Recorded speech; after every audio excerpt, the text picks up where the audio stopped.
Welcome along to episode 858 of the Milk Bar. Jason Forrest here with you as ever. Coming up on the show this week, we have an natter with Mark Rhodes, Ian Billington, David Phipps-Davis. They are part of the cast of Sleeping Beauty at the Stafford Gatehouse, so we'll be catching up with them all about the show.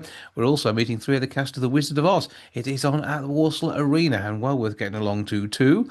We'll be nattering with Vanessa Feltz and also Dr. Hilary Jones about the uptake of the flu vaccine this year. We'll be celebrating the music of Joni Mitchell as we hear about a gig on the way at the Hare and Hounds in Brum. And we'll be talking about Treecycling with Compton Care. Sally Woods letting us know how you can raise funds for Compton and also get your real Christmas tree recycled too. That's all on the way on the show this week. Welcome to the Milk Bar. Welcome to the Milk Bar. Welcome to the Milk Bar. Welcome to the Milk Bar. Welcome to the Milk Bar. Sleeping Beauty is the Stafford Gatehouse's panto this year, running through until the 4th of January. I have three of the fantastic cast with me now to tell me more about it. Dave, Ian and Mark, how you doing, boys? Good, very well, thank you. When are you getting the fantastic cast? We've got to move that in a minute. It's everybody else, is that what we're saying? Yeah. Well, I mean, you've already set yourself up because, I mean, you are hilarious Harry in this. I can't even say it. Hilarious Harry. There we go, I've got there. I don't think I can live up to the moniker. I'm not going to lie. Did you ask for that specifically? Yes, I did. It's in my contract. Yeah. yeah. Only Green Smarties in my room as well. Oh, really? Ian's on the blue ones. But there we go. They're not Smarties. But it's going to be a fun family panto. It's going to be awesome, isn't it? It's going to be huge. It's going to be stupendous. It's going to be the best thing in Stafford this Christmas, I reckon. Don't you agree, guys? I reckon so. It's the only thing in Stafford this Christmas. I think it's going to be great. Obviously, myself and Dave, this is our third year here, and it's been wonderful each time we've done it. But I don't know about you guys, but this is my 10th panto that I've done, and I've never done a Sleeping Beauty panto, and it's actually nice to do something a bit different. And it's particularly with Dave playing Sleeping Beauty this year. year. Yeah, no, he sleeps for like 75% of the show. There's a gauze in, obviously. Yeah, we did. Yeah, Is it your 10th panto, Ian? Oh, it's more than 10 for me. I've been around for a very, very long time. At least 150th is nothing. Something like that. I started when I was very young, of course, ladies and gentlemen. Played the Baby Beauty. I was Baby Beauty. I was that big when I first started, a long time ago. But it's the first time in Stafford, and I'm really, really enjoying it. I think it's probably our third Sleeping Beauty, though. You do like to always be regal wherever possible. I mean, you followed me around from many, many venues, haven't Yes. you, all around the country, and I've been regal in nearly every single one of them, from Emperor of China to King of Pantoland, now we're here in Sleeping Beauty. Yes. Yeah, but is it Louis to Louis? Louis. Louis is Louis. King Louis Yeah. of Pantoland. King Yeah. Louis the Umpteenth. Depends what comes out. Depends what day it is. now. It's I am a the multiple. first person to say your name, so That's whatever right. I say. It goes. Stuck with for the show. Yeah, as Dame and Nelly Knickerbocker. Nora. Nora. I was close. I think Nelly was last year, wasn't it? It's difficult keeping track. It's always an alliteration end with him, isn't it? You're completely different this year, aren't you? Yeah, completely different performance. Yes, Yeah, absolutely. and none of the same frocks. No, we've got 20 frocks, the most I've ever worn in any panto. I've never worn more than 14 before. All Yeah. new to Stafford. They are all new to Stafford. Brand new. Come and see the They're frocks, obviously then. trying to kill me. Dresses. Yeah, different dresses, same script. It's It's not the same script. It's another lovingly handcrafted script It that he's really going is. to wear, It isn't really, it? it's going to be brilliant. It's going to be bespoken brilliant. just for Stafford. And like all good pantos, it's full of fun, enjoyment, laughter, song, story, something for the kids, something for the adults. Yeah, you might get wet in it as well. You might get wet. Yeah. Yes, Well, there's your warning. there's three of us here, and we might be taking part in something that you might have seen in a few pantos, but it's a bit different. So wear a cagoule if you fancy See, it. no, Say no Ian, more. can you lend me one of your cagoules? Because you are cagoule man, aren't you? Really? I am Cagoule Man, yes, and there will be wetness going on all over the place. Come along for that. And yeah, lots of fun for all the family, all shapes and sizes. We fit them all in. Yeah, we Yeah. do. Maybe a tiny bit of opera. Well, that's a spoiler. That's a A spoiler. tiny bit. Ian, Cagoule Man is the worst superhero name. Cagoule Man. I come it packed up in a little bag like that. Cagoule Man, I don't get wet. But I mean, we talked briefly about riders earlier on, and we have actually got a picture of all of you on the front of That's the us. Stafford directory. That's us. And I've noticed in all the posters, somebody's had a bit of a glow up. I mean, how long did they spend photoshopping roads? Oh, mate, we've just done a producer's run. It's like you didn't give me time to do my makeup or my hair. Look at this. This is all This is natural. raw. This is. What Fresh out of the they're rehearsal not. room. They're contact lenses. They've got to be bright blue contact that, Lindsay, you've got on that picture. Look at Oh, the size well, of it. it's no. Wait there. You've been touched up. That was about 13 years ago, I think. Quite possibly. But everyone else looking resplendent there, naturally. Tell us about the rest of the gang you've got along with you, though. Oh, we got Sam back from last year. Sam. Samantha Sprague. Oh, Carabos. The baddie. Carabos, Yeah. yeah. She's a brilliant baddie. She really is. Back by she's unpopular nasty. demand. Lots of booze for her. Yeah, but to be fair, like she plays the baddie, but she's such a sweetheart in real life. It's In quite the real world. in the real It's world. like the opposite of you. Well, you're lovely on stage. Yeah, I feel as though there's like you know you're trying to get me here. Trying to get me. Show his secrets. Show his secrets. Yeah, I'm horrendous. So, like, well, you've Horrendous, Harry. You're horrendous, Harry. Yeah, that's right. Yeah. Who else? Who There's else? more. We've Oh, we've got got Finlay as the prince. Finlay, all for the girls. Oh my the goodness ladies. me! Yeah, Beautiful voice. TikTok sensation. He's got That's what he about is. 250,000 followers on TikTok TikTok. I they follow him here. You know. Yeah, yeah, TikTok that's good. sensation. Yeah, And get- Soleil as the That's princess. Yeah. Princess Yeah. Beauty. Yeah. Beautiful. You need beautiful a princess beauty in this. That's kind of essential. So I'm It glad we is got to her. essential. yeah. yeah. She does all the sleeping. So Yeah, that's there's a lot of good, sleeping that's going good. on. Yeah. Oh, we've got a chorus of local dancers as well. Our ensemble are triple threats, quadruple threats. Yeah. Even. Yeah. They're wonderful. One of them vibrant. punched me. I'm waiting for the other threats. No, they're fantastic. They Yeah, are. just Yeah. a really, really good set of people. A couple of our ensemble are back from last year. So Oh yes. my understudy being one So of they- them. It's always boy. handy. Yeah. Yes. But you've got to find someone else who can do the opera bit that we're not talking about, though. Ah, That'll yes. get cut if I'm not. But But you won't be off, of course. No. No, I've never gone off. Touch wood. Yes, thank you. But what do you think with Dave? I mean, obviously you're wearing a festive jumper now. Always. So this is something that runs throughout the whole of the run. Yes. Are you getting jumper envy off any of the rest of the guys? I mean, I don't know. I think they think it's quite sad, really. That me No. and my No, 40 odd sweet. Christmas jumpers that I wear from the first day of rehearsal till New Year's Eve, got one different one every day. It's like Advent Yes. attire, isn't it? Yes. Advent attire, one for every day. but does that mean as soon as we hit New Year's Eve, that's it? You're no longer festive. Yeah, then naked. 2026, the naked year. That's Yes. The Mankini on the 2nd of January. I'm looking forward to That's that something to one. look forward to. That's going to be a treat. Okay, so tickets. How do we get tickets? Tickets, How yeah. do you get tickets, Mark? Yeah, well, you get go to the box office. Well, you've took me my thing. haven't you? No, You took I've me got flyer. my copy of the Stafford Right, Directory. off I've the got to get you top to of our sign. heads. Right, all right. Well, read the telephone number. 01785 619 080 is your Fantastic. Oh, box you're office good, number. aren't That's you? it. That number again. It's 01785 619 080, Or go to the website. which is Online. Yeah. Stafford Gatehouse, I would imagine. Gatehousetheatre.co.uk. That's the one. Use That's search the one. engine, Yeah. buy Yeah. a ticket, buy two, buy three, buy an entire theatre full of tickets and come and see us. Yeah. Yeah, but don't just sit on your own with them important. No, you've got to bring your friends. Bring a friend or two. Yeah. You know, and you can also get deals for the interval where, drinks Yes. are available in a private table. They do all that type Chocolate. of stuff. Do sweet they? tea. Do they do private They tables? absolutely- No in way. this very room. Food, Yeah. yes. That's Right, brilliant. food. Oh, this Soup is in a yeah. basket. I like Everything you that. could possibly dream of. Soup in a basket. It's all there. If it's too comfortable during an interval, they might not come back. I know that's it. Yeah. They will for hilarious Harry. No, absolutely. yeah. Bring your Absolutely, friends, mate, bring your friends, absolutely. bring your enemies, bring anybody. Bring anyone. gonna be a Anyone. hoot. Yeah. Yeah. It'll be worth it. But book quick, because we're booking more at this point than we were last Yes. year. And last year we were almost capacity by the end. We of were, it. yeah, We 20,000 Sold we're loads. hoping for. So Yeah. fingers Yeah. crossed. Yeah. Fingers Oh, crossed. that's the reason you're back, isn't it? I mean, Absolutely, yeah. books every They time. wouldn't book us again if we didn't sell any. Yeah. Yeah, there must be some reason for it. I love it. They were amazing last year. They're going to be fantastic this year. 3 of the cast of Sleeping Beauty. Thank you for having a natter. Thanks Thank very you. much.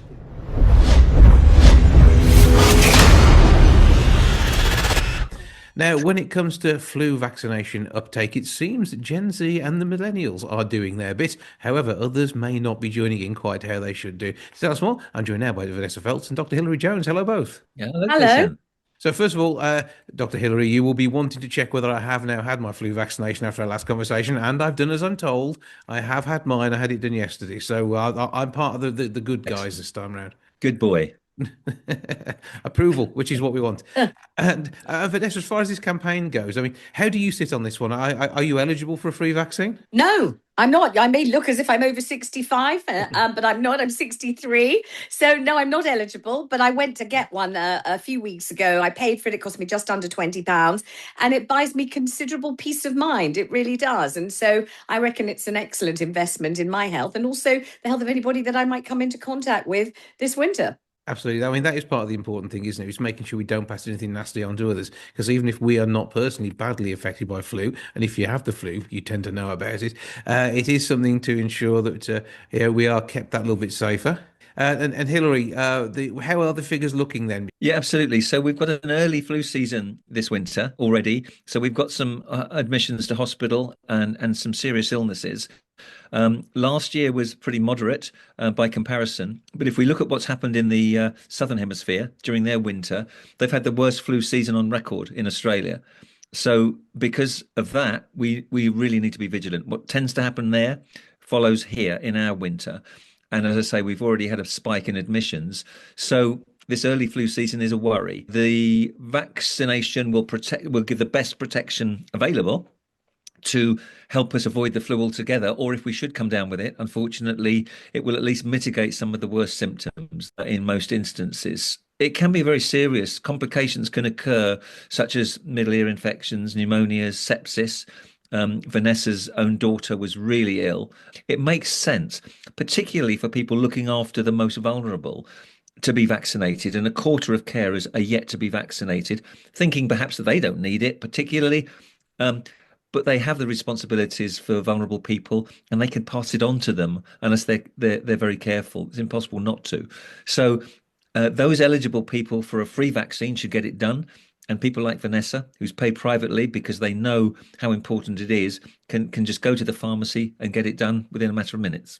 And Vanessa, obviously, the concern is, as you've had in your family, someone hospitalised by the flu. It really does bring home, when someone says, I've got the flu, the chances are they hadn't, which is why it's so important that we do get vaccinated so people don't go through what your family's been through. Absolutely. I mean, I was just like everybody else. I vaguely remembered learning at school about the terrible Spanish flu pandemic of 1918 and how it killed more people than the First World War. But somehow I'd forgotten that along the way. And I sort of, like everybody else, would say, oh, yeah, I've had a bit of flu, when all I really had was, a couple of days of a bit of a temperature, feeling a bit under the weather. But that is not what flu really is. Flu's a serious illness, and it will cause sepsis in people sometimes, and it will even cause death. And last year, as Dr. Hilary will confirm, over 7,000 people in the United Kingdom died of the flu. Well, my daughter Allegra is young and slim and fit and active. She's a mum of two. She's a lawyer. And just approaching Christmas, so around this time, 2022, she became really, really unwell.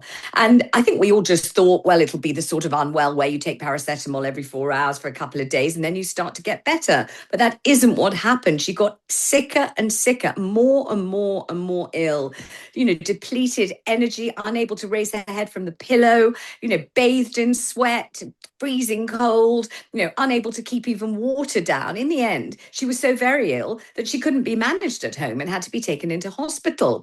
And I'll never forget it. She was kind of in one of those beds, where they've got all the screens around them. And I was sitting on the chair by her bed, and she wasn't able to speak. She was so desperately ill. She was on a drip, and the consultant came into the ward holding a piece of paper with the test result on it. And the result was she was positive for flu, for influenza.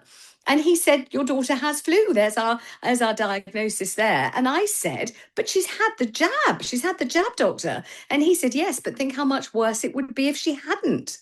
And that is what I would like to save other families from having to go through, because, the worry and the fact that she was so desperately ill was really, very, very hard to bear. Thank God she's fine. She did make a full recovery. It took her some time. I think she was in hospital maybe 4 or 5 days. She came out. It probably took her about 10 days to be up and about again. And she was wobbly and pale and fragile and all of that. But she was one of the lucky ones, wasn't she? And so were my family. So I just always hear that doctor's voice in my head, echoing round and round, saying, yeah, she had the jab, but think how much worse this would be today if she hadn't. And I would like to spare everyone else that. And as I say, I paid £20 just under for my jab about 3 weeks ago in a chemist in Hendon. You just go in and ask for it. They give it to you. It doesn't hurt. No big deal. And there's no horrible flu reaction afterwards either. Dr. Hilary will explain why. And I feel so much better because I've had it, because I've got peace of mind, and my whole family have had it too.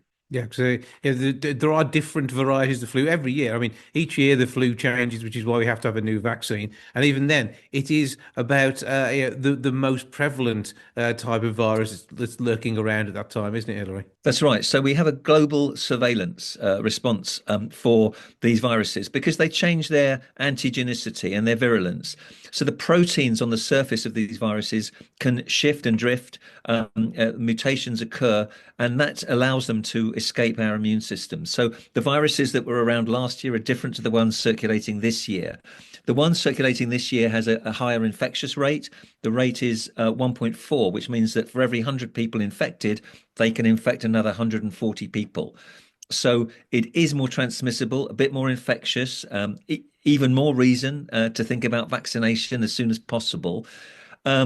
And these changes occur. So we monitor the virus all the time and we create the vaccination according to what is the most virulent and highly circulating virus at the time. And that's what we've done this year. And as Vanessa says, it might not give us 100% protection, but it'll certainly mitigate the worst of the symptoms should we be unfortunate enough to come down with it. Yeah, it's a case of where our immune system will be subjected to the actual dead virus, as it were, in the vaccine, and then it'll have something that looks most like it. And we take us back to our COVID days. We talked a lot about this, where you get something which is looking similar, your body knows what to do with it.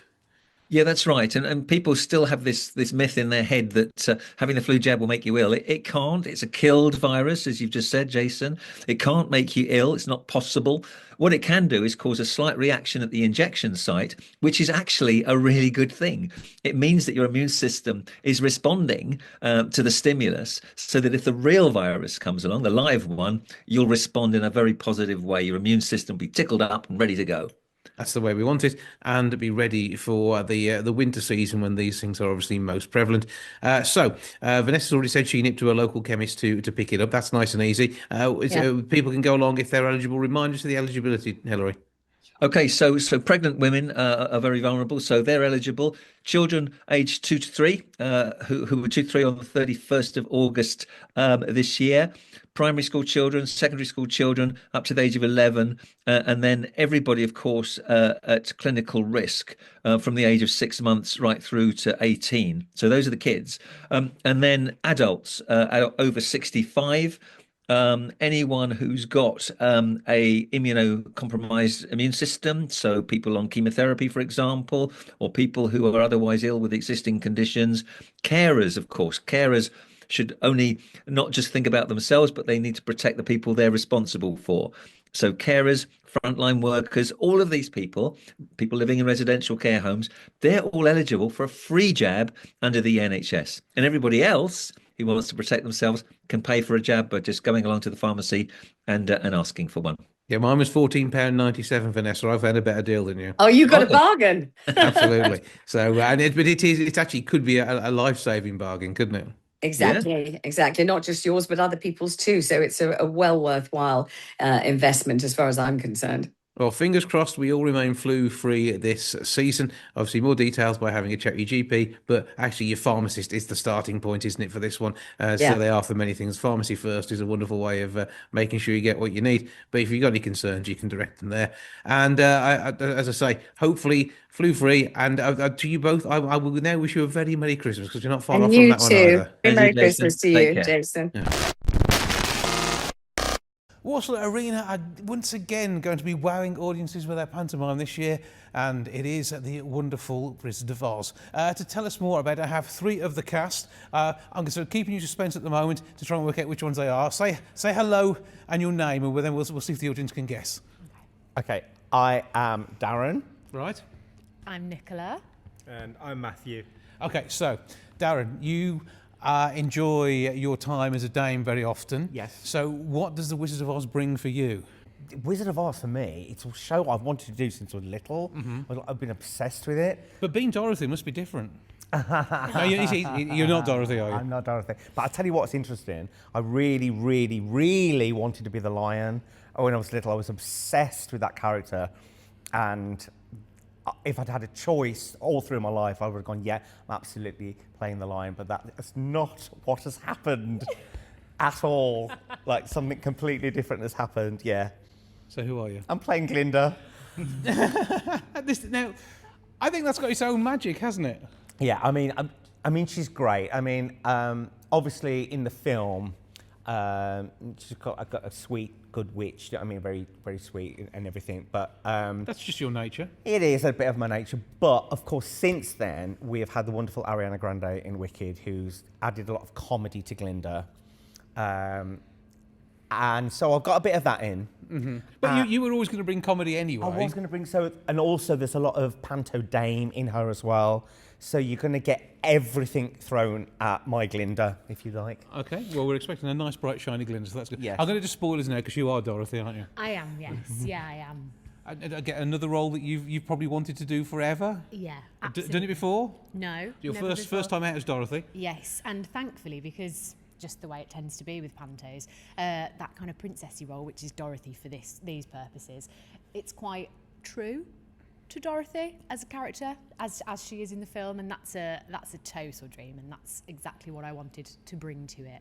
A little bit of Judy Garland. And I've got to say, she's looking very Judy Garland in the show. Yes. The gingham's going to You work, won't be is it? disappointed. No, we've gone traditional there. Yeah. So, That's all good. And I like the fact that Matt's actually playing Toto as well. Well, yes. Yeah, To scale. Yeah. No, You're doing a St Bernard, Toto. now that would be fun. However, we have your Tin Man, don't we? Yes, yeah. It's it's been so much fun to be the Tin Man. Like the role is crazy, but yeah, it's amazing, and it's such an iconic character as well within the story. But yeah. Matthew's doing something very brilliant with the Tin It's a Man. little We bit don't want to give more any off-beat. spoilers, Right. Yeah. but it's a bit more left field. Okay. Yeah. So you've got your traditional bits, and then you've got your bits that feel more panto, more fun, more ridiculous, more silly, and it's great fun.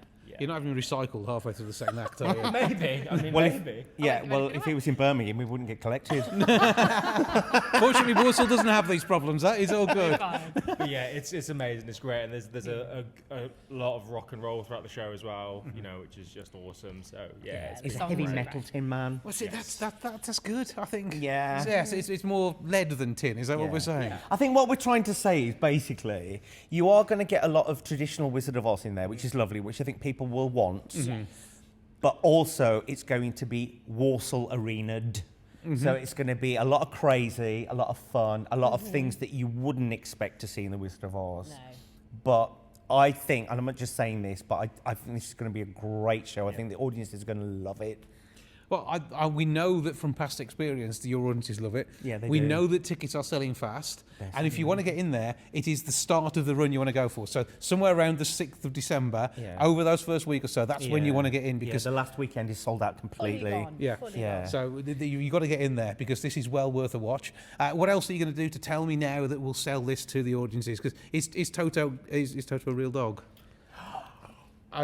It's a spoiler, Jason. We can't. We Okay. can't. Right. We simply cannot. That has to be kept under wraps. Okay. So All I'm going to say is it's like, without sounding like a bit of a pun, it's a bit of a whirlwind of a show. It absolutely is. It's a hell of a lot of crazy, but a hell of a lot of fun. It's non-stop. We were just saying there are so many fun moments that Yeah. we think that people are going to absolutely go wild for. There's a load of participation, load of great music. There's a sprinkling of Wicked because you got to. it's compulsory now, isn't it? Gotta- A little touch of it. And it's hilarious. It's It's really so funny. Yeah. Yeah, The we've dancers got are great as well. Yeah. We've got great dancers with us. And Yellow Brick Road, that thrown in for Yeah, you've got yeah, that? yeah. Everything you need from the Wizard of Oz is there. We have just sometimes taken it to. Pantified it. Did you feel that then? I think there might be a I twist. did. I think there might be a twister coming. There was something happening. We'd better be quick then. We're working. How do we get hold of tickets? Walsall Arena website? Yeah, WalsallArena.com, and you can choose your own tickets. You can see what's available and what's left. But you get to say they are selling fast. they so are get in very there. obviously. It's the Wizard of Oz, and obviously because of Wicked, it's And been obviously, popular. it's a hugely talented cast. Absolutely. You. It is how it is. And just check it all out. Grab your tickets, get along, enjoy. Yeah, 6th of December through until the 21st. Yeah. Yeah, so you're all done by Christmas as well. Yeah. Yeah, nice. There- yeah. Lovely. There we go. Lovely. We can breathe. Yeah. And you're still going to keep the makeup on for Christmas Day, though, aren't you? I'm keeping a whole lot on. Yeah. Full I'm on going to be Glinda. sitting there eating my full Christmas dinner in a pink meringue, blonde hair and a crown. I'll be silver till January. That's so. the way it is, yeah. Probably take you that long to Against scrub it your off. will. If you told me he's using gallium to put it on with us, that's how it's going to work. Yeah. That's a chemistry joke, not worth it. Right, thank you, gang. Have a brilliant time, break a leg, and you. make Christmas special for everyone in Walsall. Bye, everyone. You.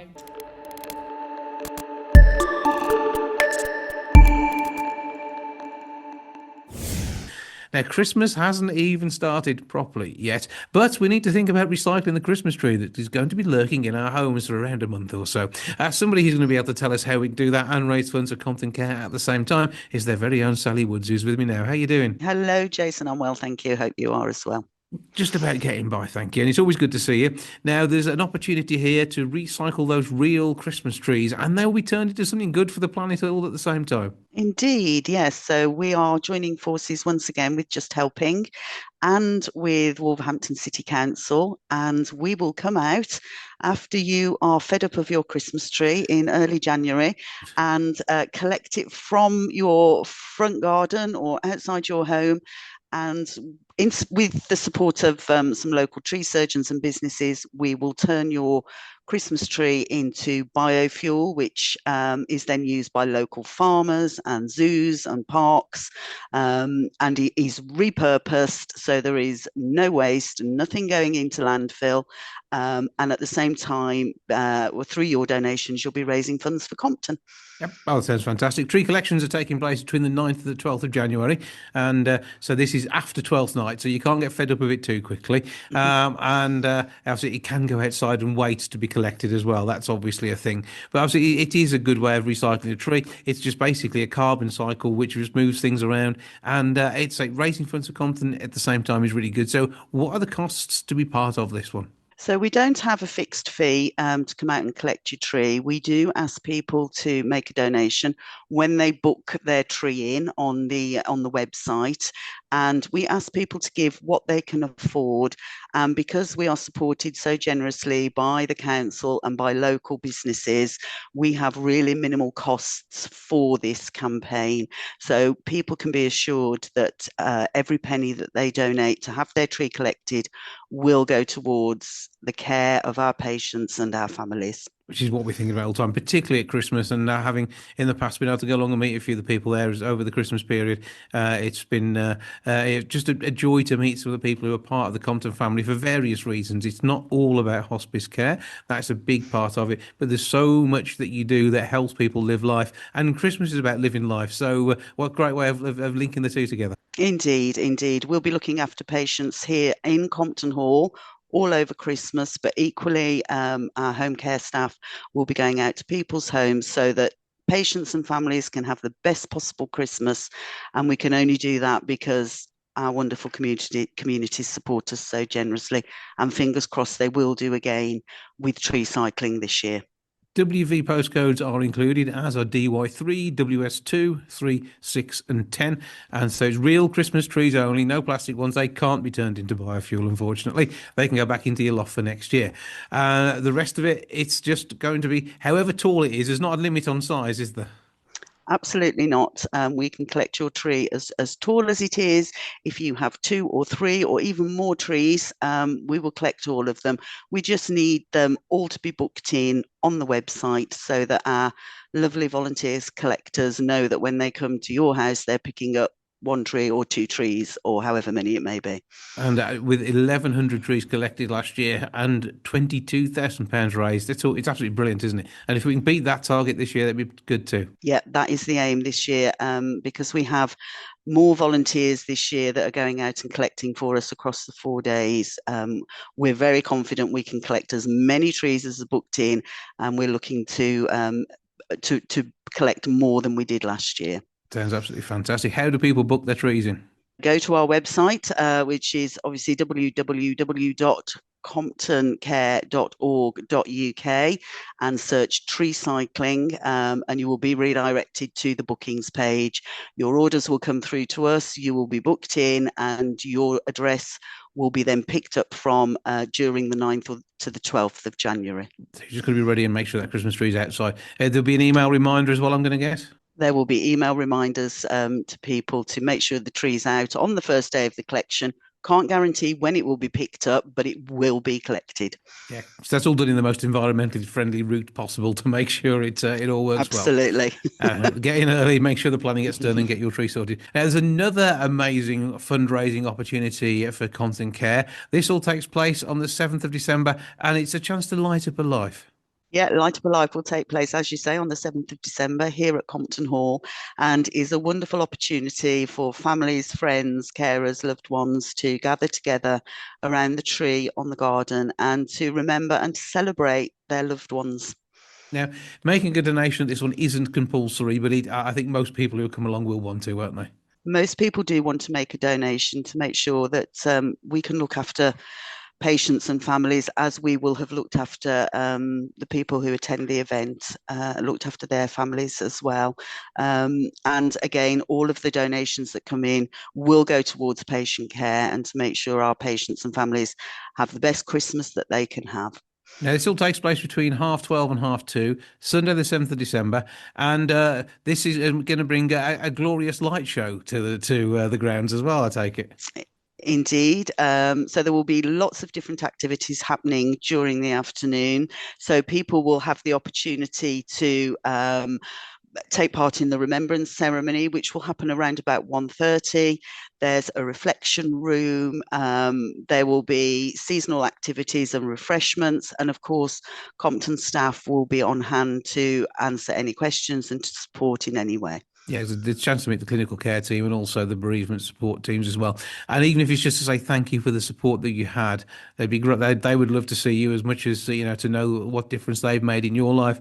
But it's also your chance to talk if you still need a bit of ongoing help and support. And they'll be able to signpost on what help's available going forward as well, won't they?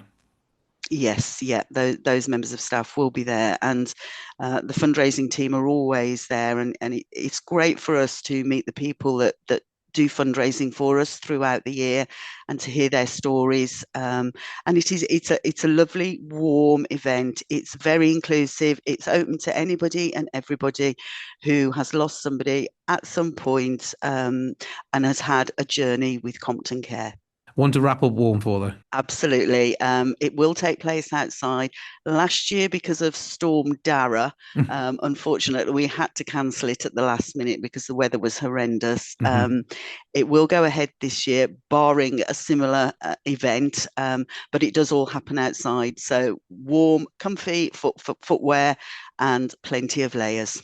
Full details on that one, comptoncare.org.uk/light. And you could just pop on the website and see everything that's going on, including start to sign up for next year's events as well. Yep. So we're already working furiously on next year's events. First ones next year will be the Walsall 10K in March, which again is on our website. And we're currently organising Cycle for Compton, London Marathon, and lots of other things as well. It'd be great to talk to you more about those a bit closer to them too. But do check the website at comptoncare.org.uk. For now, Sally Woods, thank you for joining us. Have a fantastic Christmas. Thank you. You too, Jason, and to all your listeners. Now, Pete Oxley is out on the road with his Shearer, celebrating Joni Mitchell. He's playing the Hare and Hounds in Birmingham on the 7th of December, and he's here to tell me more about what's going on. Hello, sir. Hello to you, Jason. Thanks for having me on. Well, good to talk to you. So tell me a bit about this experience, because it is an experience, isn't it? It's a night of music, but one which is going to sort of bring the world of Joni Mitchell to life. It's a project that we've been doing for nearly 3 years now, and we're covering the music, what I consider to be Joni's, the kind of the peak of her writing, really, which is the late 70s. So really the albums from Court and Spark, Hissing of Summer Lawns, Hey Gira, they're the main albums that we're covering. Now, I say covering because I like to make quite clear right from the start, we're not a tribute band, you know. We don't play anything note for note, and we don't dress up, attempt to dress up like any of the bands. But so we're bringing our own slants to all of these wonderful songs from that period. So I rearrange the songs a bit to make them our own, and I orchestrate them for our band, which is a 7-piece band, which gives me a huge range of colours to play with, musically speaking. But the one thing I don't mess about with is the melody. So the vocalist sings pretty much spot on the melody that Joni wrote, because that's what people know, really. Especially if you're not a musician, that's always what you know. It's the tune, the melody. Hmm. So I keep that absolutely sacrosanct, and people. We find at the gigs we have people from their 20s upwards and singing along. They know the songs. It's really great when you see people in their 20s are there, and they've obviously learnt these songs from hearing their parents playing them. Or grandparents. Well, yeah, actually now, yeah, that's true. So Amy Churchill is on vocals and guitar. You have another layer of guitar. Then we have Ollie Weston on saxophone, Chris Eldred piano and keyboards, electric bass Dave Jones, Rick Finley on drums, with more percussion added by Mark Cecil as well. So this is a busy, busy stage. Yeah, it's particularly at the Hare and Hounds. If anybody knows, it's not a huge stage. But we've done it twice before, and we've had great nights there. So we're looking forward to playing there again. We'll be cozy on that stage, but we get everything on. Yeah, we get all that stuff. We don't cut down on the percussion or the drums. So yeah, it's a pretty packed stage. But this is music which it deserves to be heard.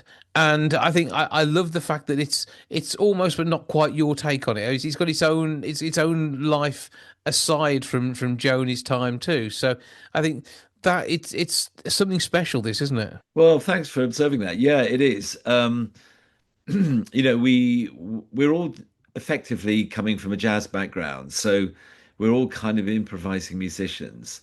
But again, I want to stress for anybody that's a kind of jazz phobic, it doesn't sound like jazz. It's not jazz music. It's we're kind of in a way doing what Joni did at that period, which was she found herself using jazz musicians because, from what I understand, she was finding at that period, as her writing was developing into Court and Spark, that her sort of folky contemporaries were not really keeping up with her on a musical level. And somebody said to her, well, Joni, you need to use jazz musicians to interpret this music, which is what she did. And again, if you listen to any of those records, if you put on Hissing of Summer Lawns or Hey Jury, it doesn't sound like jazz, but there are certain harmonies in there, and these people have understood her music. And as I say, yeah, that's where we all come from. But we're playing it very much in that spirit that Joni wrote the music in.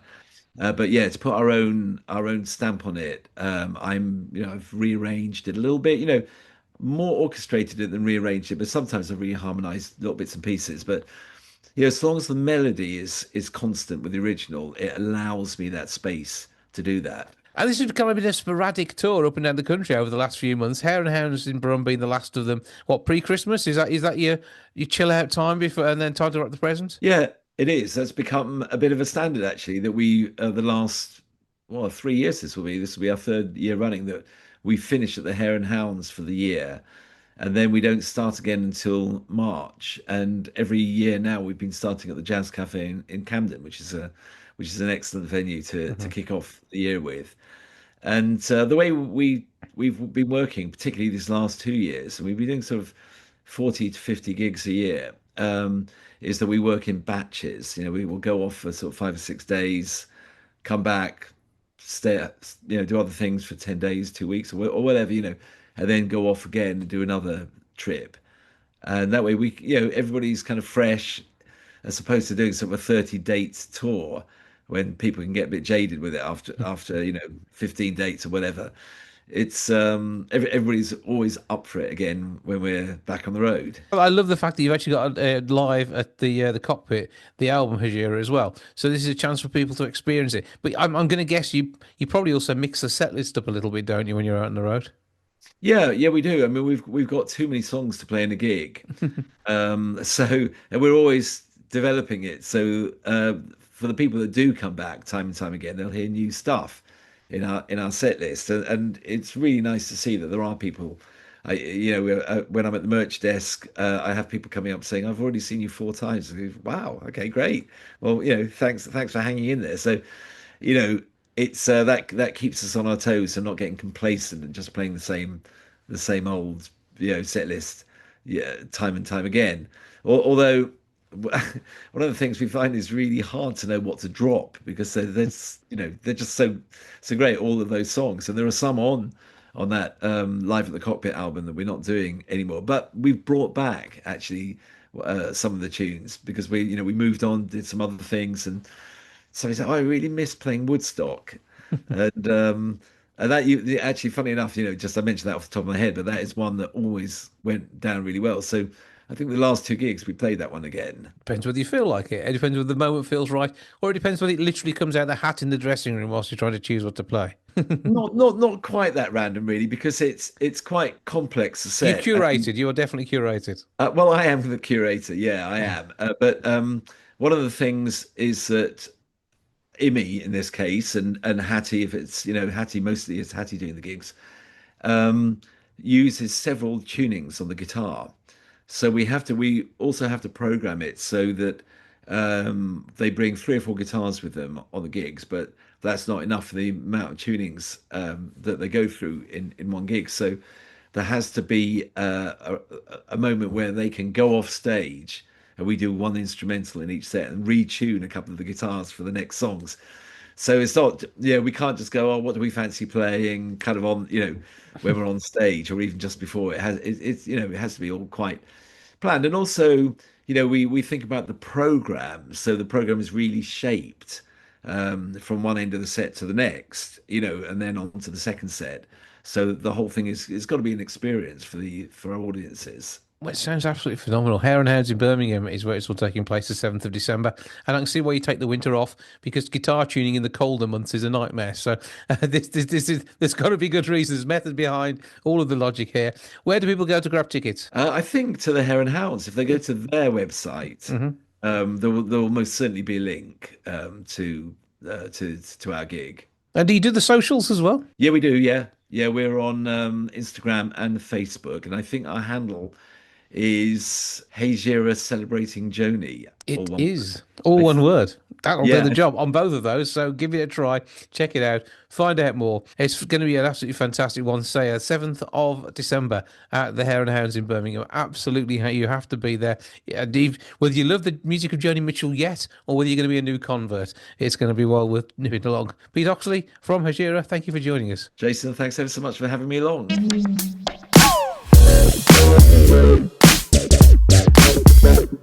That's your lot for this week. Thank you so much for joining me. Back with episode 859 next week. I'll see you then. Ta-ra for now. Goodbye from the milk bar. Goodbye from the milk bar. Goodbye from the milk bar. Goodbye from the milk bar. Yeah.